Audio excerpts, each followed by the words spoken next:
Hey FPL lovers, welcome back to the Focus Shed. Me, Livesey Lovesit, using my quiet voice just in case your head is banging from last night.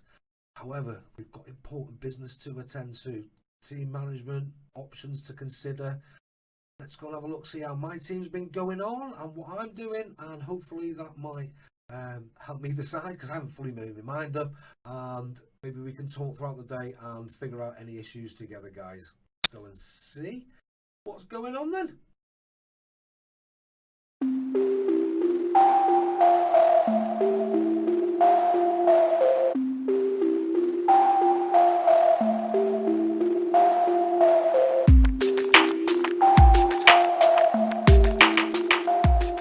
Right guys, thanks for joining me here in the Focus Shed. It's the 1st of January. Happy New Year to you all. I'm going to show you how my team went last week, because actually I've had not a bad week. My planning has hopefully, and my transfer business in the last month has hopefully paved the way for that. Maybe I got lucky. I don't know. We'll have a look in a minute. You let me know, see what you think. Hopefully it's down to some hard work and planning and patience and a bit of calmness. After my terrible drop from like 770k right down in 1, 2, 3 game weeks to 2.1 million, I've managed to hit 4 weeks back to back now of green arrows, and I'm back in the top 1 million, which is a great place to be right now considering where I was at. So happy with that, and I hopefully my tactics are gonna pay off in the next couple of weeks. Like many of us, I think by game week 20, tell me if you disagree, I think things are going to take shape for the rest of the season in a big way. Chips coming into play. There's still other things to go on throughout the season. It's not over, but I think these next couple of weeks are going to be crucial. As it is in football, once Christmas is out of the way, the league sort of takes shape, doesn't it? Things sort of level themselves out. There's been lots of early chips played in the season by people who've had benefit from that as well. So I do think the next few weeks, like I say, are going to be telling for that. Now, when I look at my team and see who has contributed the most to my team, as you can see, Bruno Fernandes, captain points included in there, 175 points. Salah, even though I've only had him for 8 weeks, 89 points. A lot of that was the 40 points in game week 1. Massive haul. Bring this down here because I keep doing that. Son's been a big contributor. Calvert-Lewin played most of the games. Martinez, look at him, 66 points, been fantastic for me since game week 2. Robertson's come to the fore recently again. Chilwell, awesome. Grealish, disappointed with Grealish, to be honest. 8 games, 30 points. Not what I was expecting. He's had a couple of big hits. Really missed Ross Barkley. Hopefully he's back soon. Maybe El Ghazi's a better option for him. Not my big concern this week. Definitely not. Cancelo done well for me in the 7 game weeks he's been in.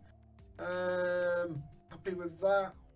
Right, let's go and have a look at my team for last week and see what happened. And I'll try and talk you through what I'm doing, how I'm doing it, and how I'm managing the postponements and the blanks and the double game weeks. Because I did go big at the back. I brought in Trent Alexander-Arnold. It was something I've been considering, but mostly, to be honest with you, as a replacement for Robertson. But just with the way things happened, I brought him in a couple of game weeks ago. I was worried about Salah not being in my team, and thought with the good fixtures that they had, that a double up at the back might be a good option. I even went as far as to captain Robertson last week, which didn't pay off for me. But the double up has paid off this week. Where Salah's got 3 points for everybody, and he's captain him 6 points. I've gone and had these 2 from Liverpool and brought the points there. With 9 players in my team, I've got 59 points. So hopefully this is setting me up well.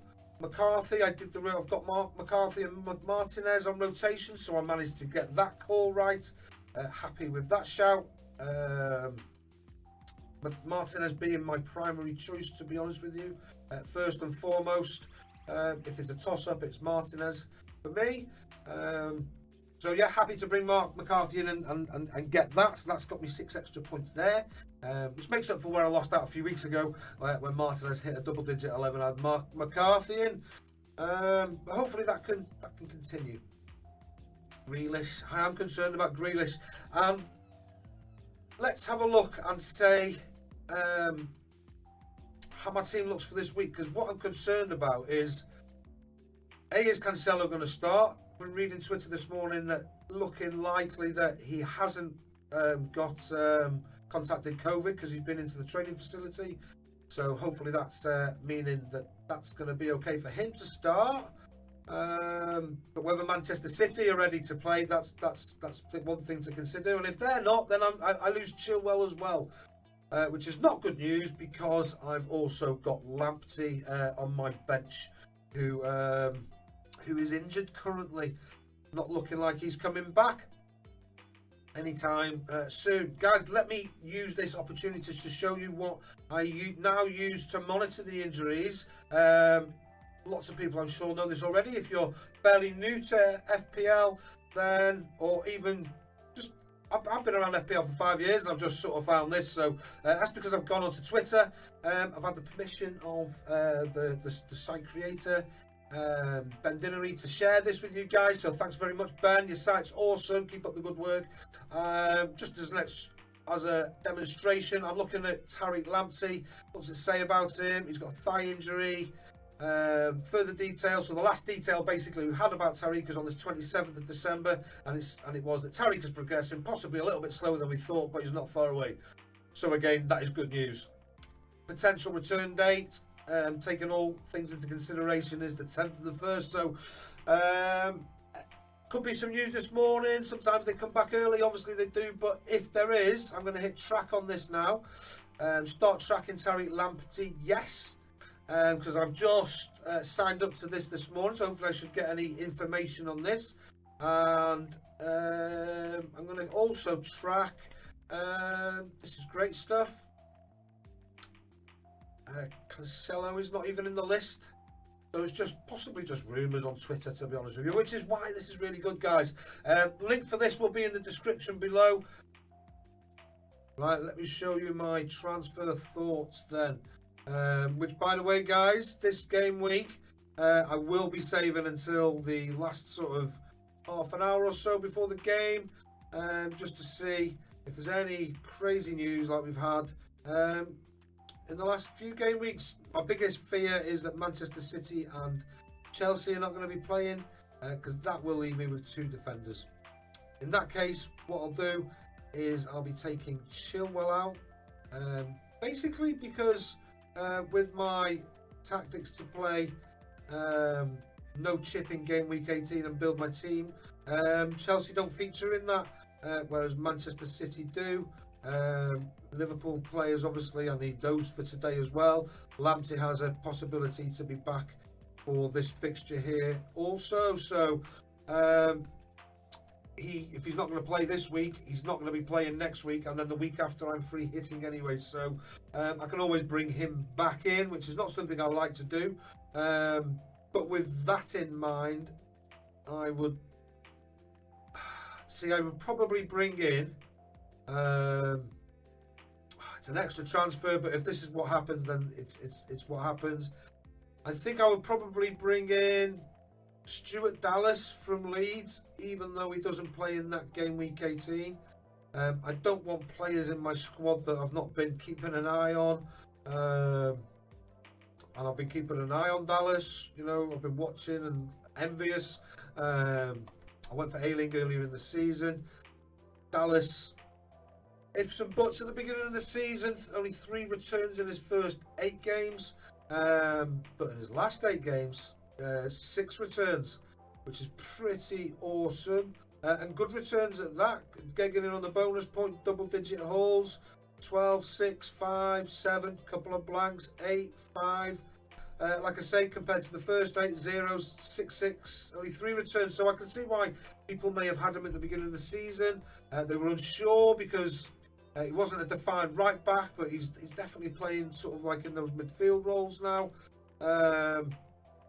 And Leeds are not showing any sign of stopping their attacking game. Even if they're conceding, it reminds me of Newcastle all them years ago, and another team since. But Newcastle, the classic ones in the Keegan, where we'll try to score more goals than you, and it's great. I love it. Thank you, Marcelo Bielsa, for coming to the Premier League with Leeds United.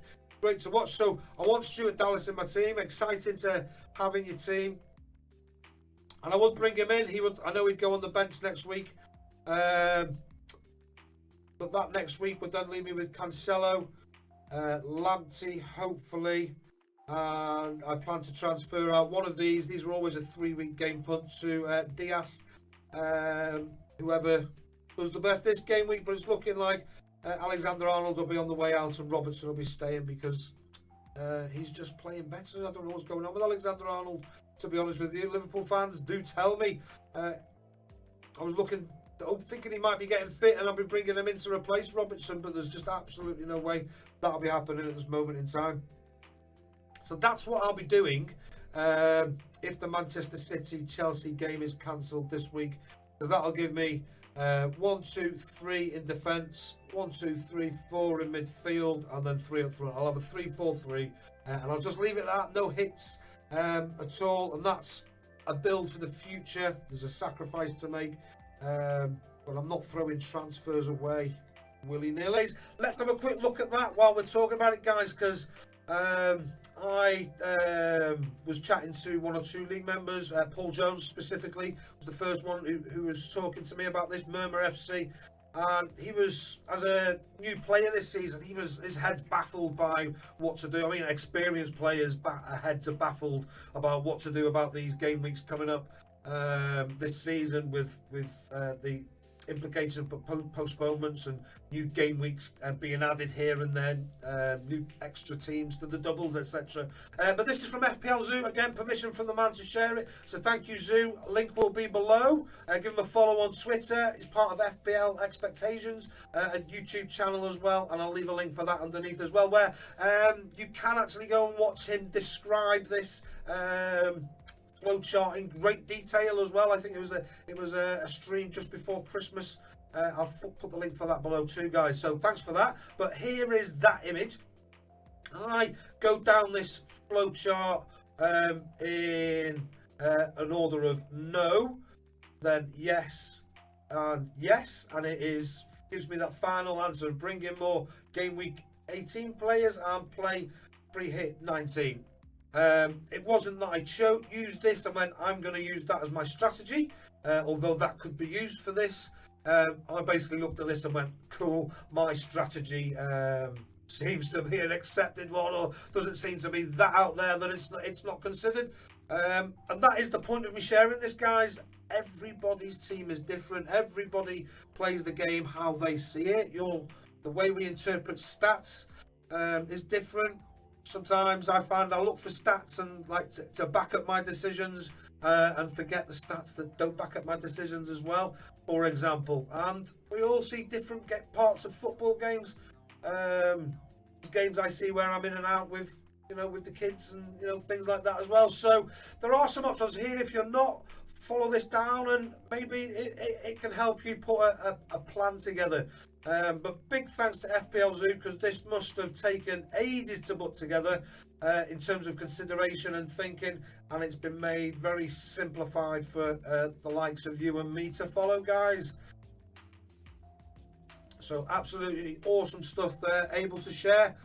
Now, if you want to, the next thing I'm going to share with you in tonight's show, I've been building these up, but because of Christmas, I'm looking for a new job. Great news, guys. I got me a new job, back into hotel management. I go after my sabbatical in maths teaching and primary school and working with children with challenging behaviours and just in need of that little extra bit of help in life.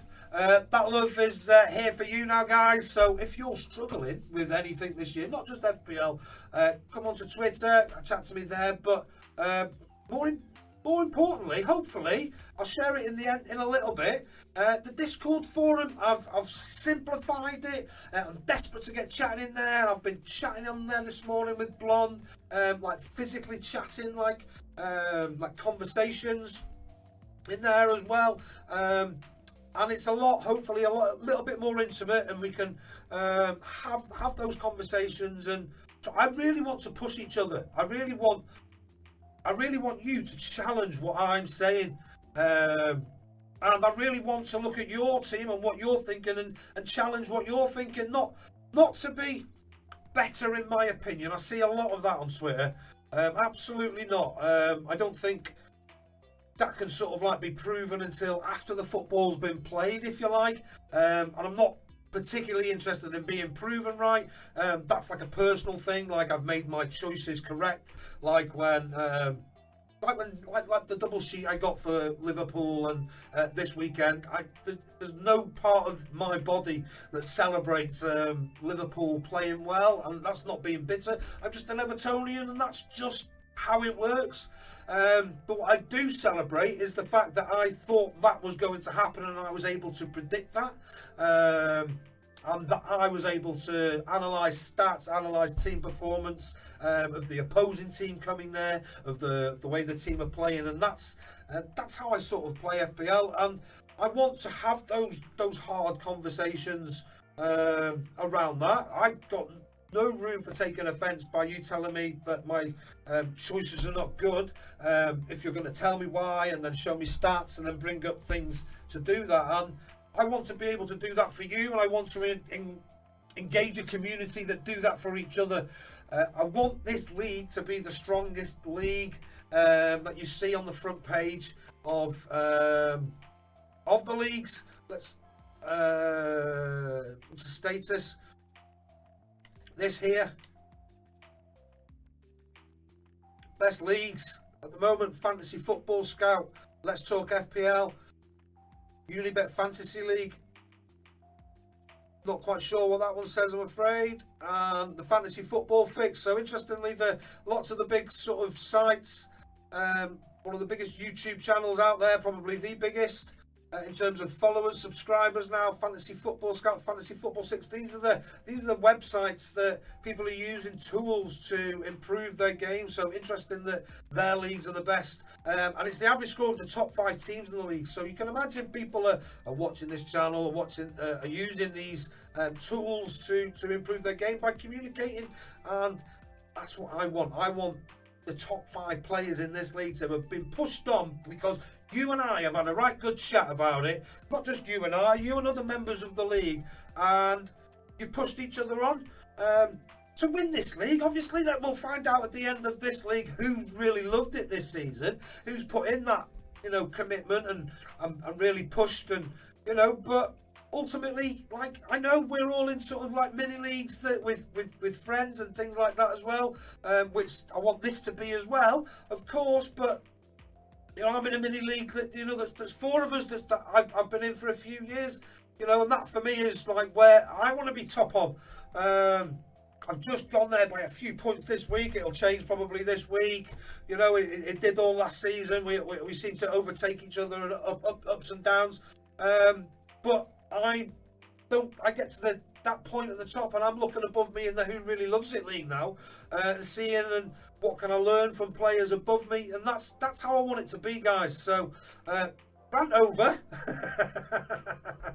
Hopefully you see it as passion and commitment to making a great forum that can help us all, guys. That's it. That's all my intention is, for me to be good at it, and for all of us to be good at it, and people to chat to, and have that environment where it's safe to put your ideas out there and not be harshly criticised. I see a lot of that on Twitter. I see a lot of people going along with trends, to be not wanting to be sticking their neck out on the line. So I want that personal sort of touch that a forum, I think, can bring to it.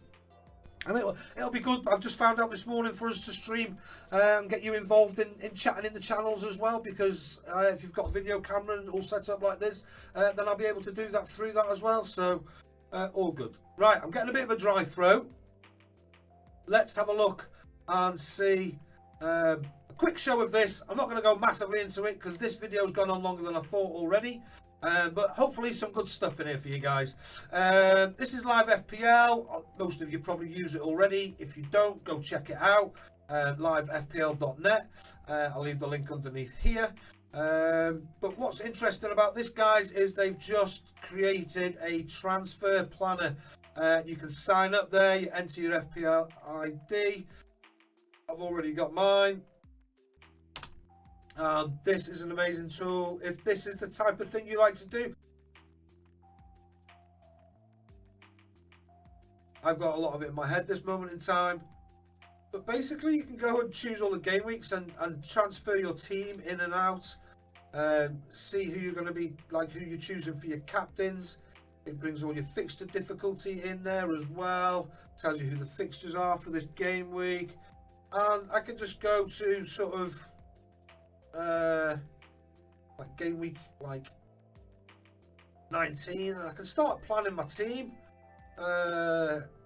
Who I want to transfer in and out. So this is really good for me in getting ready for my free hit for that week. You can see all the double game weeks are in there. It's just pretty good. And then once you've done it all, you can save it. You can choose who your captain's going to be. You can look at your fixtures. Like it brings in the fixtures there, whether it's good or bad.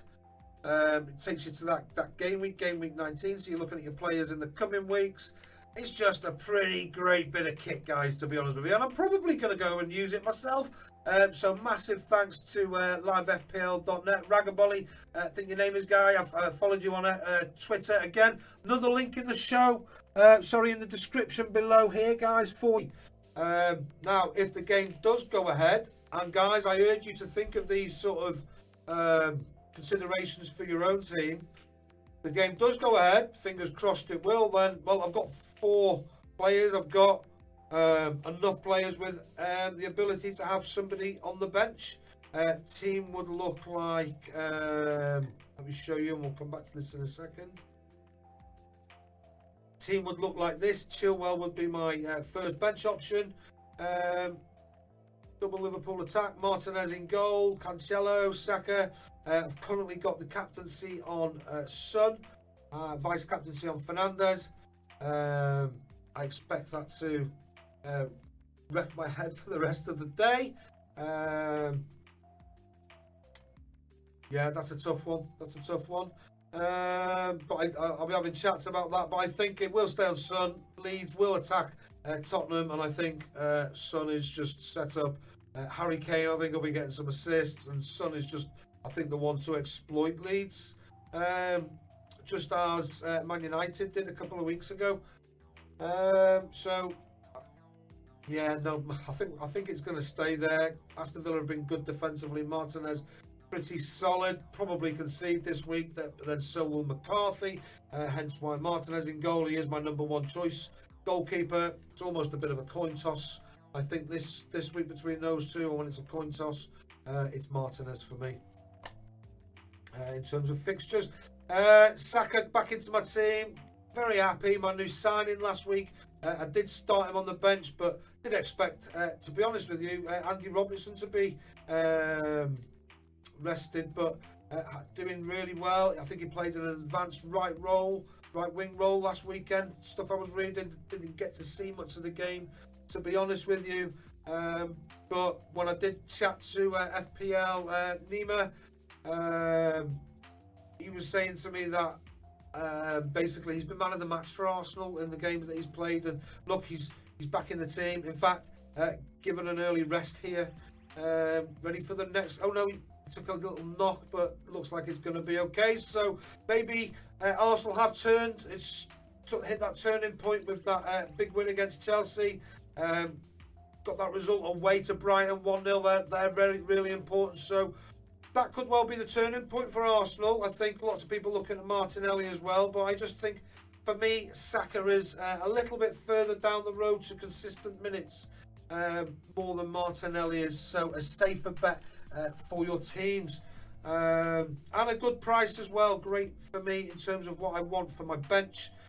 Generally, once everybody's up and fit, a 5.2 player. Trying to use my squad value to bring in players like that. So that'll be my looking basically to have a bench of and I will rotate as I see necessary. For example, I've got Chilwell on the bench this week. If I've got Dallas in my team, who's got a great fixture, and Chilwell hasn't, then he'll be on the bench like that. But I'm looking to have a bench of a Saka, and a Dallas, and maybe even another a cheaper player. Maybe that'll be it. Maybe they're my cheap bench players as things sort of stand at this moment in time. And I'm building like around the rest of the team around sort of £5, £6, £7 million, £8 million players basically. With these two as my premium. Notice I've got no Salah, no Kevin De Bruyne, the more expensive players, and that's my reasoning for it, guys.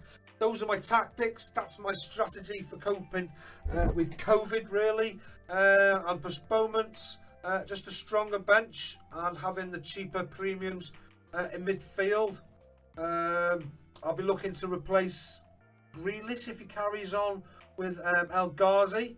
Let's go back to my transfers.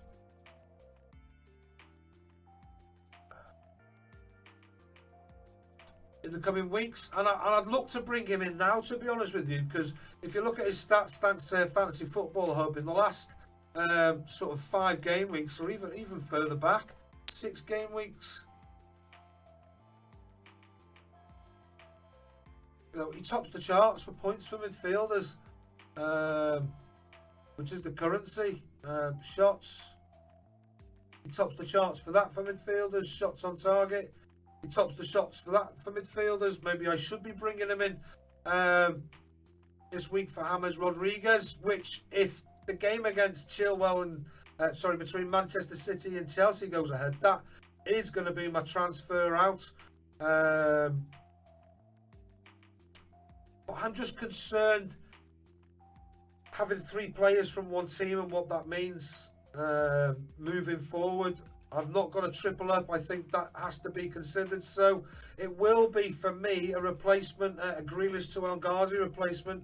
If need be, I'm looking for the best players from each team, basically, who are delivering the most points, or who I think are going to be delivering the most points moving forward.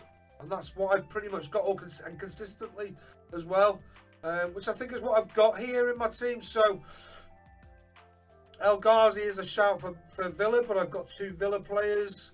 I've got 2 Liverpool players. I'd like to bring in, if I was looking at teams for attack, maybe I'll be bringing in Marcus Rashford into this position, but I just don't have the funds for that. I'm £500,000 short, and I won't be taking a hit to make that happen. So for me, I can double up on Spurs, but there's no other midfielder I want up there. I'm wanting quality players and quality teams. Not really interested in Leicester, too sporadic. I've tried West Ham and been burnt by Bowen. So it is, for me, I either roll the transfer this week and look next week who it's going to be, but I'm going to be considering, if we look at the Opta stats, for points in the last 5 game weeks since the man's been playing, what was it, 4 game weeks, 12, 13, 14, 15 points. Gylfi Sigurdsson. And I don't just look at this points thing, by the way, guys, and just make my decisions off this. Obviously, I when it comes to players from Everton, I watch pretty much every Everton game. Gylfi Sigurdsson's basically playing off Calvert-Lewin at this moment in time. He's the furthest forward midfielder. We all know what he did when he played for Swansea. He was a go-to player. He's much cheaper than he's ever been. I think he was £8 million last season. And he's on penalties now. He's the captain when Coleman's not playing. Carlo likes him, guys. He does like him in the team. I'm not saying he's a guaranteed starter, but certainly the way we're playing at this moment without any James Rodriguez, he sort of seems to have simplified things a bit. He's doing really well, and he's the player that I'm looking to bring in. Basically, he'll play in that game week that I've discussed, game week 18. which is one of the reasons I've held on to James Rodriguez for so long, because he's been coming back, and I've been replacing other players on my bench who haven't been delivering points, and maybe that's done me well. Maybe I could have had more another way, who knows. Livesey Sigurdsson, been playing every minute recently, 90 minutes in the last 3 games, 82 in the game before that, and back playing in an advanced attacking role, supporting Dominic Calvert-Lewin, whose goals haven't been as plentiful. Hoping they're going to return, still getting assists, but no, playing that advanced role, free kicks, corners, back on penalties, and had a great return in the last few weeks. Bang on form, 32 points in 4 game weeks, giving them an average of 8 points per game week, and long may that continue. Rested, of course, as well due to the cancellation. Friday night game up against West Ham. Goodison under the lights is usually saying there's no fans there, but usually brings out a good game amongst the Everton players. So and he's got great value, 6.8 for delivering points returns like that as well. Leaves me 2.2 in the bench for making a change next week. But that's what I've been done, and that will give me, this is my 15-man squad. Livesey Zhou back next week for game week 18, and gives me if everybody plays this week, a selection headache, which I think every manager wants. Saka's got West Brom this week, so a good fixture for him after they've had a battering. Nothing crazy up here. It'll be Chilwell to the bench for me up against Man City, and then it's a choice of who to place. Everton have got West Ham. Maybe Calvert-Lewin drops to the bench this week. Maybe I drop a striker and I go 5 in midfield. But it's nice to have that headache, guys. Yeah, I had the choice last week. Saka went on the bench, even though he was my new signing, came straight into my team and left me with 9 players. Anyway, so hopefully that'll stand me in good stead. That's my strategy for coping with COVID. Like I say, next week Alexander-Arnold will be coming out and I'll be taking some money out of that defence. But I am just looking to strengthen the one player at a time, not being too dictated to, whilst having a look at game week 18. If I do that, that still leaves me 2.2 next week for a transfer. Right, so that for game week 18 gives me 1, 2, 3, 4, 5, 6, 7, 8, 9, 10, 11 if he's fit, which it looks like he could be, as we saw earlier. Livesey players for game week 18, guys. No chips needed, and I'll have my transfer next week, £2.2 million as well, where I can look to change somebody. So that seems to be have worked for me in my decision making. Excellent stuff. So yeah, that'll be my transfer, I think, guys. Sigurdsson this week. If Manchester City, Chelsea goes ahead. Guys, that's it. I'm going to bring this show to a wrap. Please get involved in the Discord forum. If you haven't got your a link for it, please let me know. I'll send them out again. I just don't want to hassle you, but I keep sending them. Also, to let you know, if you need an incentive, this is the Who Really Loves It League trophy. Made by my own fair hands, waiting for someone to lift above their heads at the end of the season. So if you needed an incentive, 8 hours this cooked for in the oven, I kid you not. It's solid. Yeah, the FPL Focus Who Really Loves It trophy to be won by maybe you. We shall see. Okay, guys, thanks very much for joining me. Have a great game week. It's very late me getting this out to you, I know. Hopefully you've seen it before we go. If not, there's some tips in there that you've picked up on for helping plan your future game weeks. Over and out, guys. See you later.